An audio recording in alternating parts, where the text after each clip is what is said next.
গরম গরম ভাত আর তার সঙ্গে যদি থাকে মাছের এই আইটেমটা, জাস্ট ফাটাফাটি জমে যাবে লাঞ্চটা আজকের।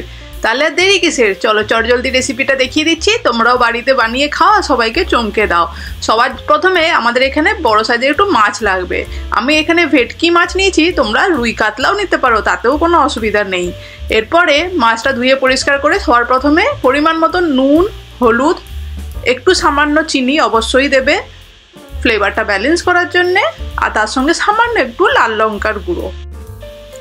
এবারে ভালো করে হাতের সাহায্যে ম্যারিনেট করে নিচ্ছি। ম্যারিনেট করে এটাকে মিনিমাম 5 থেকে 10 মিনিট একটু রেখে দিলে খুব ভালো কিন্তু নুন হলুদ মশলাটা ভালো করে মাছের মধ্যে ঢুকে যাবে। মাছ প্রিয় বাঙালির এই আইটেমটা থাকলে একটু অন্যরকম হবে। একঘেয়েমি মাছের ঝোল বা মাছের কারি খেয়ে বোর হয়ে থাকলে এটা অবশ্যই ট্রাই করো, কিন্তু খুবই চটজলদি হয়ে যায় আর খুবই ঝামেলা কম।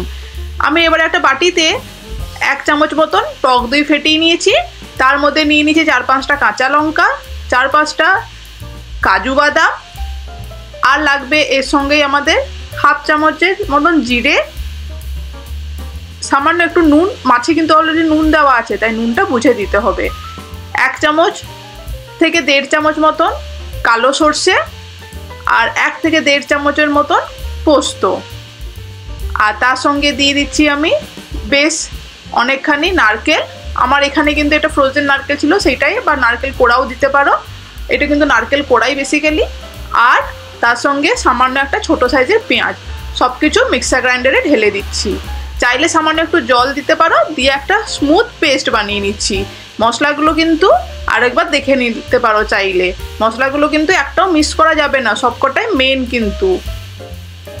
এরপরে একটা টিফিন বক্স নিয়ে নিচ্ছি, টিফিন বক্সে মাছগুলোকে সাজিয়ে এরকম করে বসিয়ে দিলাম, আর যে নুন হলুদের মশলাটা আছে সেটাও কিন্তু দিয়ে দিচ্ছি।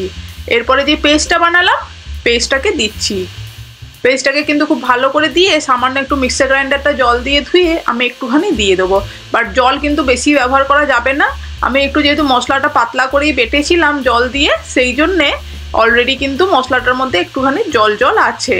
এটা গ্রেভির জন্যে যেটুকু দরকার সেইটুকু, এটা কিন্তু গা মাখোই হবে, বেশি গ্রেভি হবে না, তাই চাইলে সামান্য একটু জল দিতে পারো।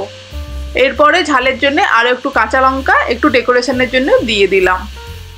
উপর থেকে দিয়ে দিচ্ছি বেশ খানিকটা সর্ষের তেল, কাঁচা সর্ষের তেলটা কিন্তু একদম মেন ইনগ্রিডিয়েন্ট, এটা কিন্তু দিলেই ফ্লেভারটা অথেন্টিক বাঙালির যে ফ্লেভারটা আসবে সেইটা হবে। তেলটাকে দিয়ে আর কিছুই না, মাছটা আগেই মাখিয়ে নিচ্ছি 2 পিটি ভালো করে মশলার সঙ্গে। এরপরে টিফিন বক্সটা লক করে দিচ্ছি।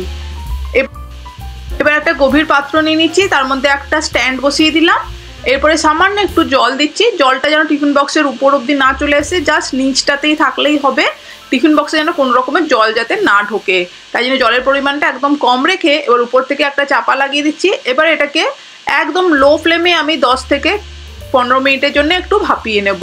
10-15 মিনিট পরে ঢাকনাটা খুলে দেখাচ্ছি। এখন কিন্তু প্রচণ্ড গরম আছে, তাই খুবই কেয়ারফুলি আমাদেরকে ঢাকনাটা ওপেন করতে হবে। চাইলে একটুখানি স্ট্যান্ডিং টাইমে রেখে তারপরেই খুলবে, নয়তো গরম ভাপ লাগতে পারে। এরপর টিফিন বক্সটা খুলে তোমাদেরকে গরম গরম দেখাচ্ছি। দেখো কি সুন্দর ধোঁয়া ওঠা, মাছের ভাপাটা রেডি হয়ে গেছে।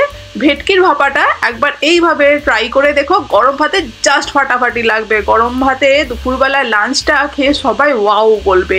তাহলে আর দেরি না করে, যদি রেসিপিটা ভালো লেগে থাকে ফ্রেন্ডস ফ্যামিলিকে শেয়ার করে দিও, কমেন্ট করে জানিও আজকের এই মজার নতুন রেসিপিটা তোমাদের কেমন লাগলো।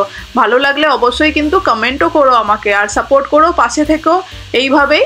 যদি এখনও চ্যানেলটা সাবস্ক্রাইব না করা থাকে সাবস্ক্রাইবও করে নিও। নতুন রেসিপি নিয়ে আমি ফেরত আসবো। সবাই ভালো থেকো, সুস্থ থেকো। থ্যাংক ইউ বন্ধুরা, এতক্ষণ পাশে থাকার জন্য অনেক ধন্যবাদ। আজকের রেসিপি ভেটকি ভাপা এই পর্যন্তই থাকলো। গরম গরম ভাতের সঙ্গে আমি এটাকে খেয়ে মজা করি, তোমরাও বানিয়ে সেই আনন্দটাই পাও। Thank you.